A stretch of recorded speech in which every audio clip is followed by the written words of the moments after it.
22 minutes away from 22 minutes. Yes, 22 minutes away from the top of the hour. The Honorable Minister of Agriculture, Lands and Fisheries, Senator Ram Bharat, came in on a very valid topic. We were having a discussion with Rishi Maharaj, and Rishi has been kind enough to acquiesce to my request that we stay on until 12 o'clock, because there are a lot of things that fall under his organization. His organization is Disclosure Today. So I'm just going to do a 180, I guess. 180? 360 would take me all the way back, right? Okay, do a 360 and get back to Rishi. Rishi, first of all, thank you so much for staying back. Not a problem at all, Rennie. All right. It was good to hear the minister at least try to clear up some of the issues that were in the public domain. Yes, that's kind of what we're talking about. Yeah. It just fell in exactly with what we're talking about, because on the one hand, there is a great call from everyone to make ministries, make public institutions more accountable and more efficient.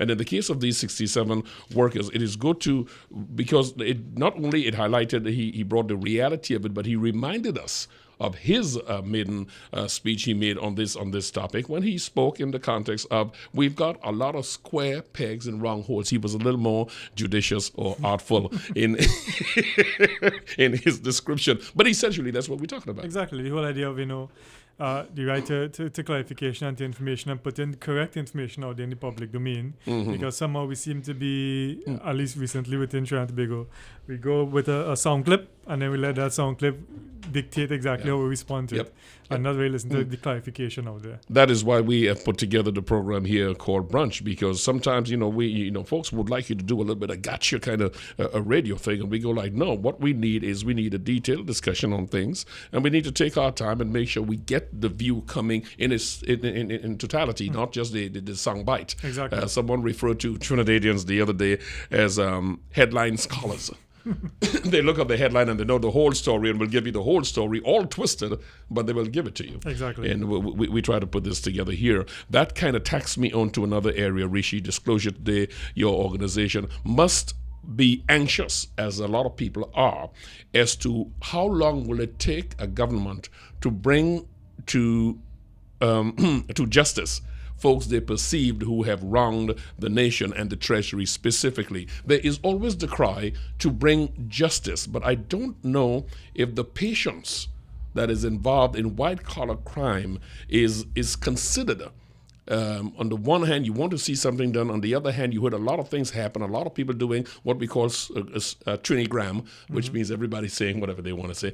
But it's another thing when you have to prove it. That calls for patience, and that is the balance between vigilance and impatience. Exactly. I mean, and the government is correct. I think the AG was correct when he stated in Parliament some time back that in the end, these things are engaging the attention of the proper authorities, because in the end, it's not the Minister of the Attorney General who investigates. It's not the Prime Minister who investigates, or the Minister of National Security who investigates. We have institutions that are independent, that have the ability and the resources and the skills to be able to do this job. So we have the police service and the different departments that exist within the police service. We have the DPP office. So we have these offices that, of course, all the information will be passed on. Obviously, ministers will come in Parliament and go on the platform and wave their papers and say X, Y, and Z. But at the end of the day, the information has to be passed on to the relevant agencies, the police service, the DPP, to be able to do the proper investigation and to gather the enough information to be able to make their case. Because in the end, I don't think anybody wants, of course, we all want to see people dragged before the courts. But I don't think we want to see people dragged before the courts and within the next 3-4 months the case is dropped or the case is thrown out because of insufficient evidence, or you didn't do the proper due diligence or proper work. Precisely. They just had somebody brought before the court on the question of not accounting to the Integrity Commission for 6 bank accounts, and then for the prosecutor, DPP office, whichever representative it was, to say to the court, listen, a lot of years pass by and we don't really have the information for this. And it's dropped. And that is what we're talking about. You've got to do due diligence before you get to that point. Right, but it's also important for government. I think the other issue you have, on the other hand, is that the police service and the DPP will argue. I mean, I know very well the DPP argued this while I was in the Ministry of Justice a couple months back. Proper resources and proper staffing. In terms of staffing, in terms of technical ability, in terms of resources to be able to do this. And that's where the government now plays an important role.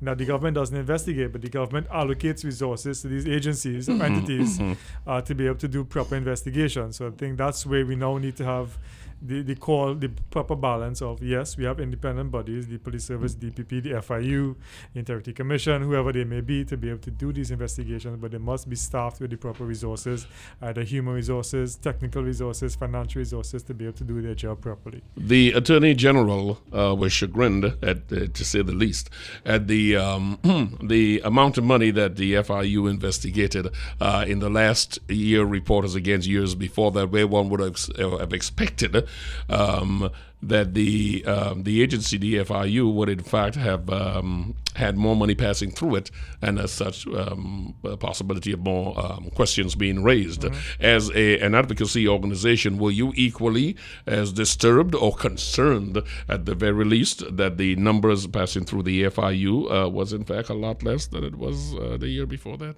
Well, I think it goes to show that there may be slippages or loops in the system, and somehow people seem to be getting through. And it raises a lot of red flags, and it raises a lot of concerns, mm-hmm. With regards to this, because now, especially more so with regards to the recent Panama Papers coming out, and the whole questions mm-hmm. of offshore accounts and offshore banks mm-hmm. and offshore companies being established and money being flowing through. And obviously, if money is flowing through, they obviously will flow through your system. Mm-hmm. Is it that the system is not picking up these things, or is it being picked up and then obviously being given a blindsided view and not being seen?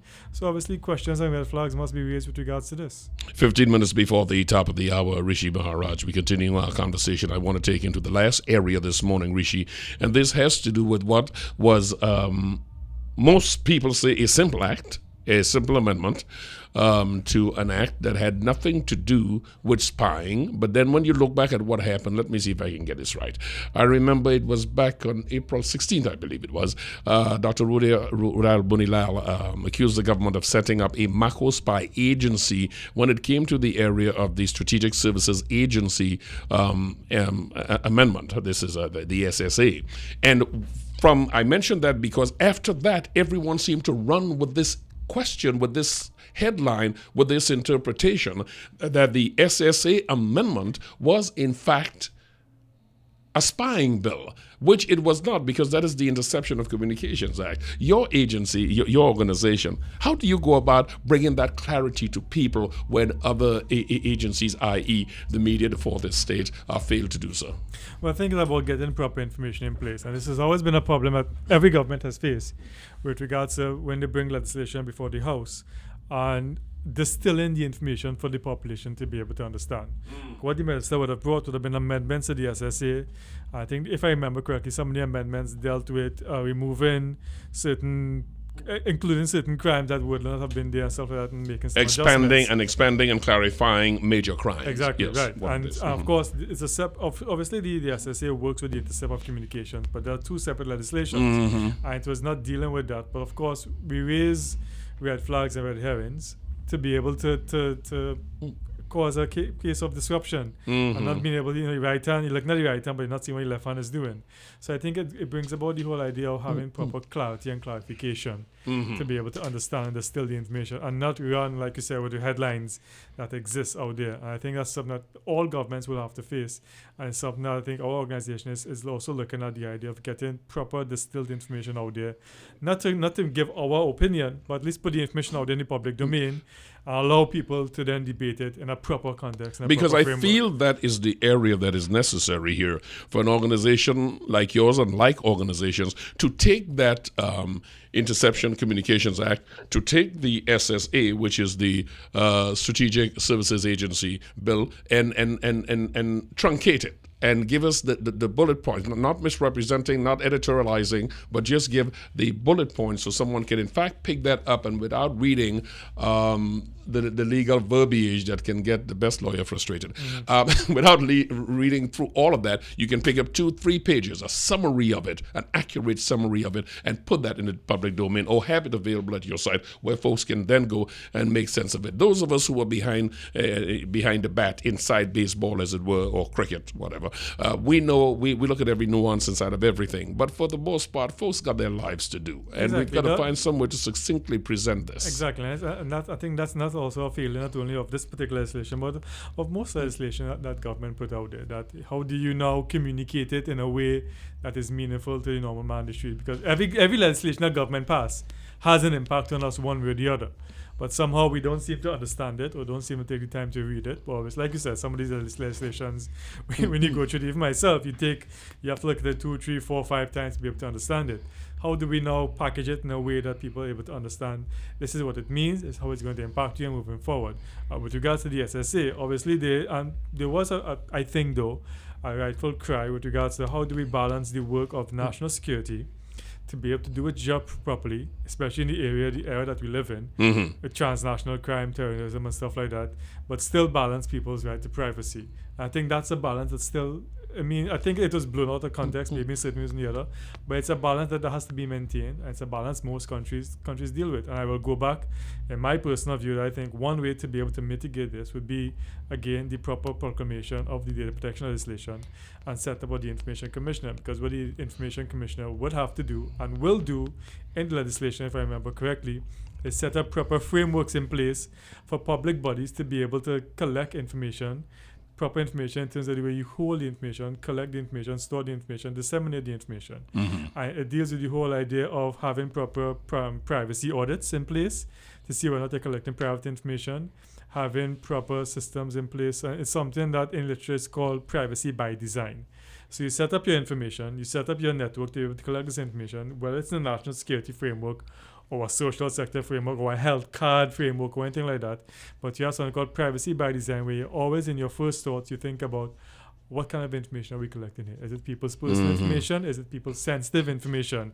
Okay, now based on that, what framework do we put in place either in an electronic format or in a hard copy environment? What frameworks do we put in place now to ensure that information is collected? That you're collecting what you need to collect and not what any other thing you need to collect.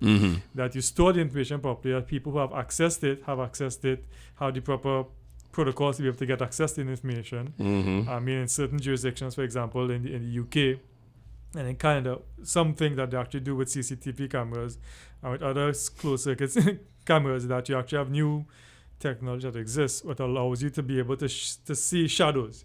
You're not actually seeing the person's face, you're not seeing the vehicle's face, but you're seeing shadows. So anybody who's monitoring will be able to see the act taking place, but obviously you won't see the person. So if an act takes place and you now need to go now to unlock or decrypt yes, the information, somebody with the proper authorization can now go in, and so you still be able to maintain privacy, but still be able to do your job. I want to stay with that for a minute, because there are 2 other questions I must catch at you before you leave. But that's important, because very often folks are asking for us to have more TVs, CCTV set up all over the place to assist in crime. There is the great danger of privacy there. And the technology is not often discussed in detail, that folks understand that there is for the cursory onlooker, you have filters to protect privacy, and to those who are empowered to go deeper and get specific, they can decrypt and do that. That is something should be in the public discussion, and I'm glad that you raised it. Yeah, it has been in the public discussion. It's always been a pet peeve of mine. Recently here, obviously the issue we're facing is this. One, there's a lot of issue with crime taking place all over the country, and people want to feel safe. People will feel safe for them if they see things out there, outputs. So cameras out there being able to monitor and see what's going on. For them, that will give them a sense of safety.